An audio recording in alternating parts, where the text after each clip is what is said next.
Oh my God, I have been lost down a rabbit hole on this dating app topic. And what I discovered has officially blown my mind. And I can't believe that this is not just common knowledge, that everyone who downloads a dating app on their phone, they should know this already. This knowledge would have saved me so much time, energy, and heartache. So, today in this episode, I am dialing up all my single ladies out there who are looking for a relationship on a dating app. This episode is for you.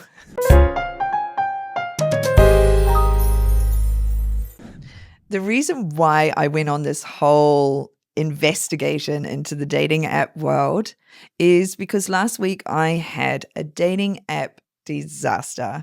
And it got me thinking there must be a better way of doing this because this has happened to me literally 100 times. And my research was very illuminating, should we say, because I always blamed the men. I always blamed the dating apps. And then if that didn't work, I just blamed the world. But then I realized the common denominator in all of these things was me. It was me. It was something that was happening that I was unaware of. It was something that kept me stuck in the dating app loop of disappointment.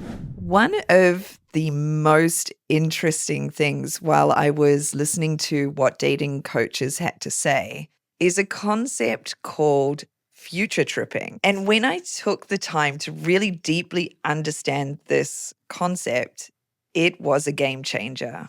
So basically, future tripping means it's when you're imagining a whole romantic relationship before you've actually met this person and have real life, concrete experience and facts about them. So how does this happen? Because you might be thinking, no, I don't do this. I don't future trip. But when you really look at it, perhaps you do. Imagine this, you're on your dating app and you match with someone who's really good at communicating and you enjoy writing and you're messaging a little bit and you're flirting and they're making you laugh and giggle and feel good. This feeling is very nice. It's very validating and it's very exciting. And this is when our future tripping can kick in and we don't even realize it. Because women have a tendency naturally to be the ones who love going into the fantasy. And this is just part of like the female energy. It's part of our biology, creativity, imagination. And it's also part of like conditioning from society when we watch programs that are like Disney films. And I personally have an addiction to this. I don't even want to say it because yes, it's a reality dating series called Love is Blind. And it's one of my kind of little embarrassing secrets. But yeah, I love that show. For those of you who don't know what Love is Blind is, it is a show where couples, they don't see each other. They sit in what's called the pods and they have conversations. They can hear each other, but they don't meet and see each other face to face. And during this process, they are future tripping their balls off. They're like imagining what this person is, what it's like to be with them, what it's like to have a relationship with them. And they even, I mean, the show is about going as far as getting engaged and saying that they're going to get married before they've even seen each other, which can seem like quite a romantic idea because it's not judged on looks and appearance.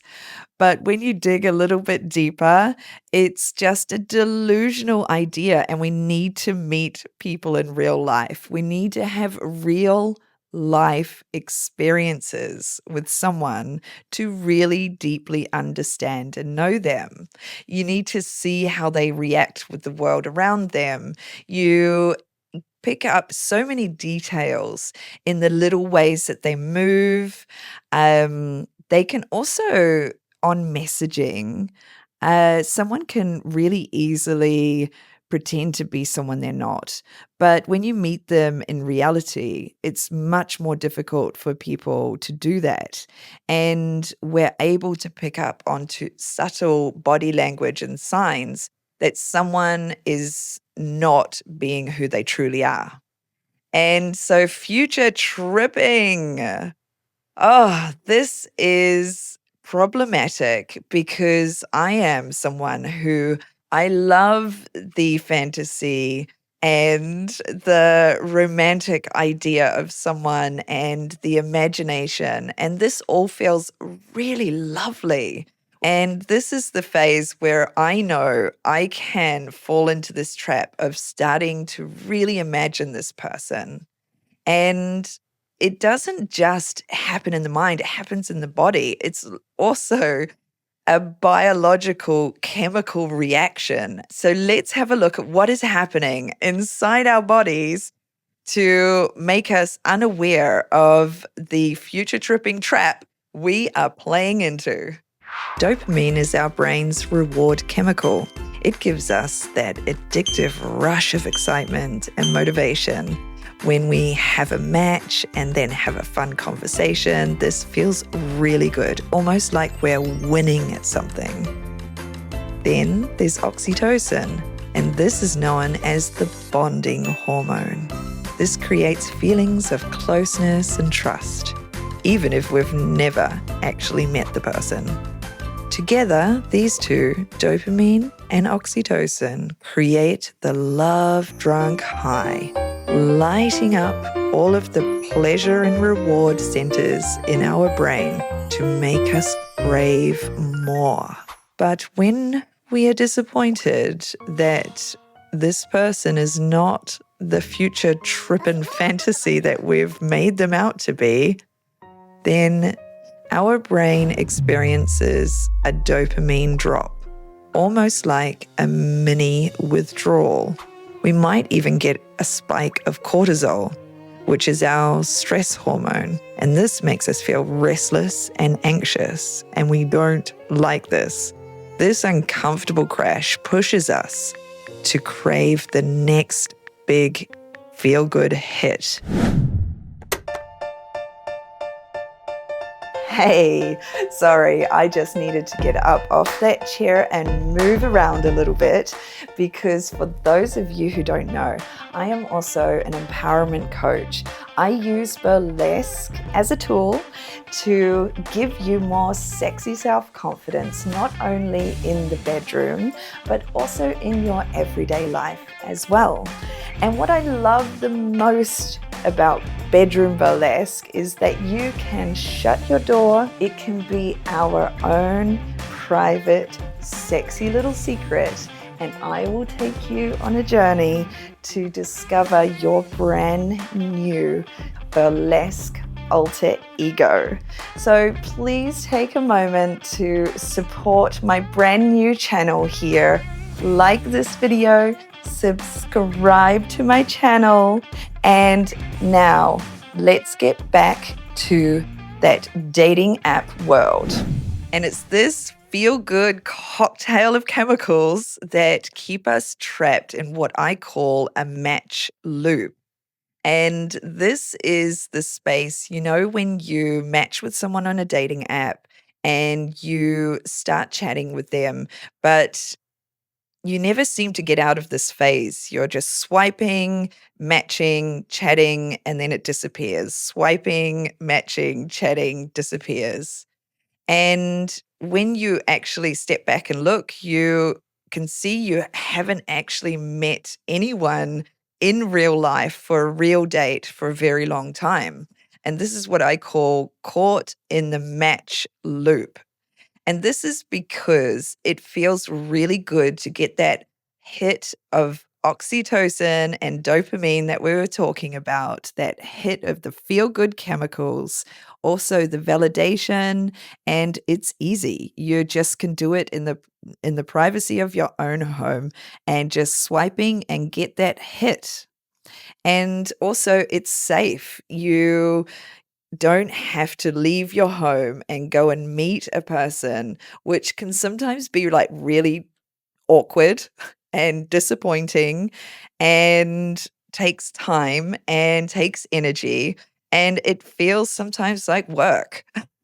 So, getting stuck in the match loop is a trap that a lot of us fall into. I know I do and did.